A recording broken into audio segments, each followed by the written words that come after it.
to Confessions of an SEO. This is Carolyn Holzman. Well, the bottom line is this. I'll be honest with you about my experience in SEO, whether it's a client experience or what I see in Google and the research and testing. And likely you're not going to hear any of this validated by Google if you like to think that they're driven to have your business's best interest at heart. You should always remember they are a multinational business that last year pulled in over $200 billion, with more than half of that from the paid ad division.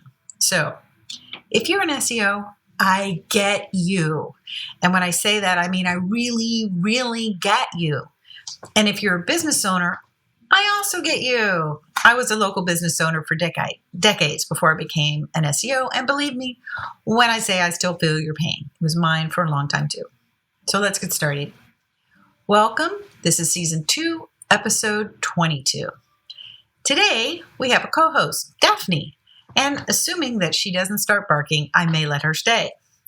So to recap, Google rolled out an update last week. Now, I was a little skeptical for a few days because everybody was like grumbling and it was like they were rubbing their rabbit's foot. And yeah, that used to be a real thing. If you grew up in the 60s and 70s, you could literally find a real rabbit's foot on a keychain. The way, well, like now you can find a cow's hoof for your dog. Pretty gross. All right. So anyway, there's been a couple of articles that are more like Twitter comment roundups. And I don't know how helpful they really are, but I'll put a link in the description. And there's been, anecdotal tremors ahead of the announcement. Specifically, remember this date, May 16th. And either it's related or it'll be completely coincidental, but time will tell. So remember that date, May 16th. So in this episode, I thought I would break some ice and at least verbally acquaint you with what I've been seeing in server logs. And then I'll share, second part, I'll just go into the mobile first indexing test that I've got running. So before I get going, I would like to shout out to whomever's listening in Malta. Thank you. For a brief time, Confessions was in the top 5 for business podcasts in Malta. So Malta, if you're listening, it'd be really nice if you could find a few more friends and get them to listen and subscribe. Meanwhile, back at the ranch, it still amazes me the longevity that comes out of the Google Index Detector. If you're a new listener, this will be brief. Last August, when a lot of people were reporting that they couldn't get their new content indexed, I started testing new content every day. Now, each test page had 2 keywords, one that could be seen as a word in the content and one that was wrapped in JavaScript and needed to be processed by Google on the back end, or rendered, we call it. And that would be when Google could see that second keyword is after that page was processed. Now, by the end of the year, out of 123 pages, I had a 6.5 indexation rate. Now, translated to pages, it meant only 8 pages were indexed, and that included the homepage. Now, if you don't know what the homepage is, it's the one that shows up if you just type in the domain name that ends in .com, .net, .info, whatever. If you can't get your homepage indexed, you've got some real problems. But I wasn't having that problem, obviously, but I was strictly following the developer's guidelines and doing exactly what Google said to get your content indexed. By the end of the year, demoralized, I shifted to a 3-day-a-week testing schedule. And by mid-February, decided I'd had enough. So I completely changed and I set up a brand new test site, changed the setup and the method. And you could say I did exactly the opposite of what Google said to do, from which, surprise, my content got and has maintained almost 100% indexation all the way through. Well, to be honest, at this recording, there's 2 test pages that haven't been indexed yet. So 2 out of, and then I got to figure the math out. I'll let you know. Anyway, if you're wondering what I did that was the opposite, if I had new content not already indexed, I would advise you to not use the Google Search Console request indexation. No, thank you. Hard to argue with data, but it doesn't stop some people. Okay, so now I'm going to get back to what I saw from the update. And it was through the indexation project, because doing that project, I've been tracking the various Google bots, and there have been several. In fact, on May 16th, remember that date from before? A brand spanking new mobile Google bot showed up. Now, there's the original mobile Google bot that primarily crawls the directive files. That's the sitemaps, XML files, robots text files. It's basically the files that tell a bot where and what. And though that one has not changed at all. But between that one, they went through 4 different iterations of a second mobile Google bot before they appeared to have settled on this version of the second Google bot. And through the course of, a couple of months, it looked like they were interviewing bots. Like, hello, can you crawl this for us? And then calling them back and saying, can you crawl this and this for us?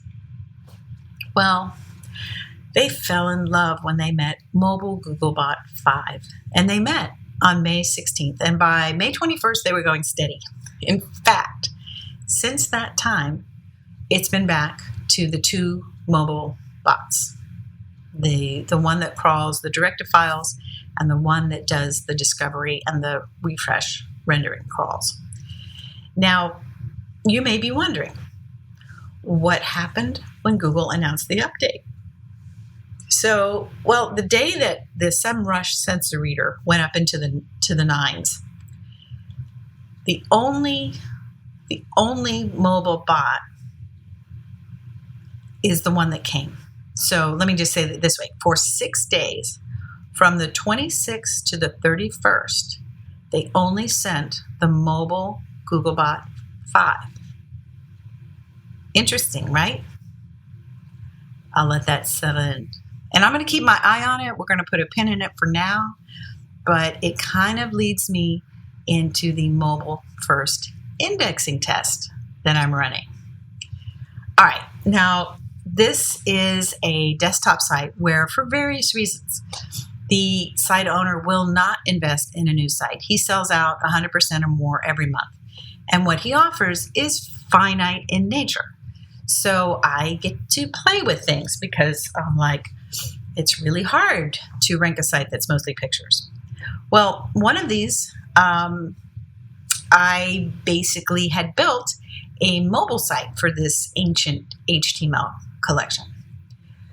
So it came to my thinking, like looking at all these mobile bots, that maybe if I were to make some improvements to the mobile site, and if mobile first indexing is a thing, maybe I could change the position of the desktop site.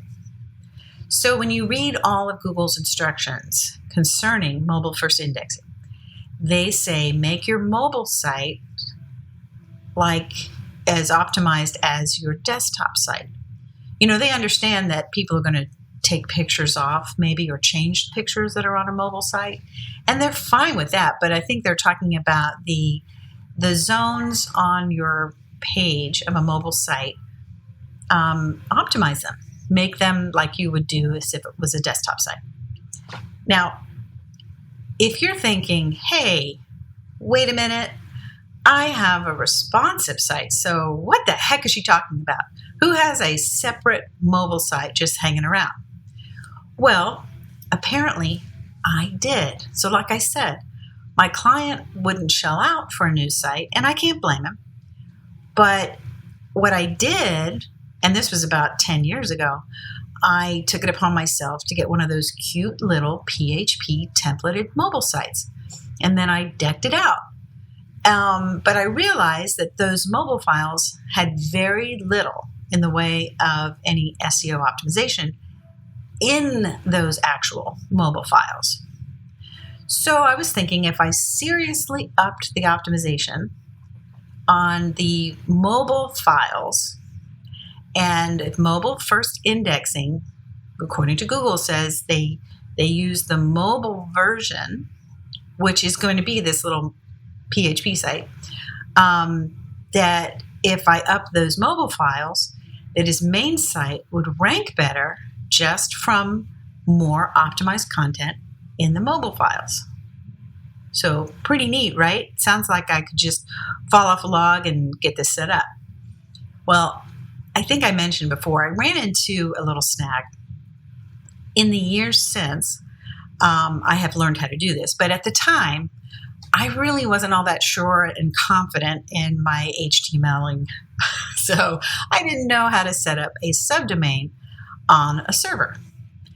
And so I had this mobile site, so I set it up as a mobile folder underneath the main domain, but not as a subdomain. And so at that point, I thought, if I have similar content on the same domain, I could run into a duplicate content issue. And I did not want to deal with that as part of my test. So I was like, I got to get these files. But once I optimize them, I need to get them off the subfolder and into the subdomain. So I, of course, in the time that has elapsed, I know how to do this now. So I'm going back to something I'd totally forgotten about and realized, I need to set up a subdomain, and I did it. And I made a copy of all the mobile site files, and I diligently moved them into the new location and promptly got nothing. So what did I do? Well, I did what any respectable business person would do. I hired a guy on Fiverr, and by the morning it was working. All right. Sometimes I do think that we bite off more than we bargain for.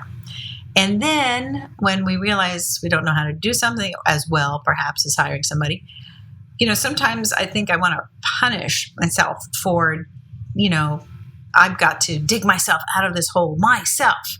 I can't ask for help or anything. And that's silly. So for $7.28, I got pulled back onto the road. And now it's set up as a true subdomain on an M site. And all the redirects are in place, and I've upped the optimization pretty significantly compared to what it was, but also to the desktop version. So I would say mathematically they're testing out as being right on par with each other.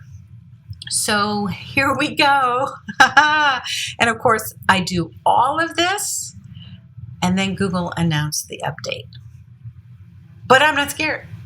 So I'll keep you posted. Now, I mentioned in the last episode that I'm going to run a contest for topic ideas for confessions over the summer. Now, the top ideas, I'm going to do a show on them. I'll mention your name, put a link to one of your pages, and since this is an SEO podcast, I assume you have some interest in getting something linking back to you. So winners will be chosen based on my personal subjective determination. And the winners will receive mention on the podcast and a link back to whether it's their website or social profile, whatever. And then because I thought if people are going to send in ideas, the fact that, my subjective determination, they didn't get picked, well, why not put everything into a sweepstakes drawing at the end of the summer? And it'll be a purely luck-based process, chosen at random. And so those that win in the drawing, guess what you get?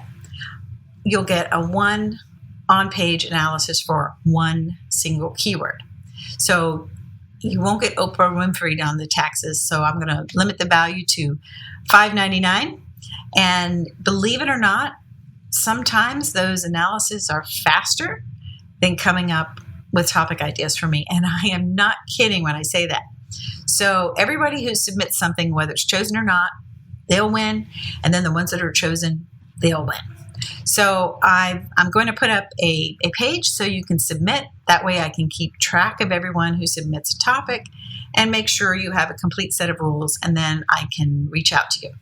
So if you would like to submit something ahead of time, you're more than welcome to. We'll make sure you get in the system. Confessions@American Way Media. I have checked that email and it works. All right. So we're going to do this June, July, and August is where we're going to be using these. So get them in and give me enough time so I can develop some topic around them. All right. Well, that's going to do it for today. Thank you for being a listener. Special thank you to the sponsors of Confessions. I really, really appreciate your support. And if you can't support by being a sponsor, please subscribe wherever you're listening to it. It's on Audible, Spotify, Amazon Alexa. And if you haven't settled on one source, you can just Google Confessions of an SEO. You can't miss it. All of us stand to make more business and success together when both the SEO and SEO clients understand each other and Google better. It's been my pleasure to be your host. Thank you for the time, and I'll see you in the SERPs.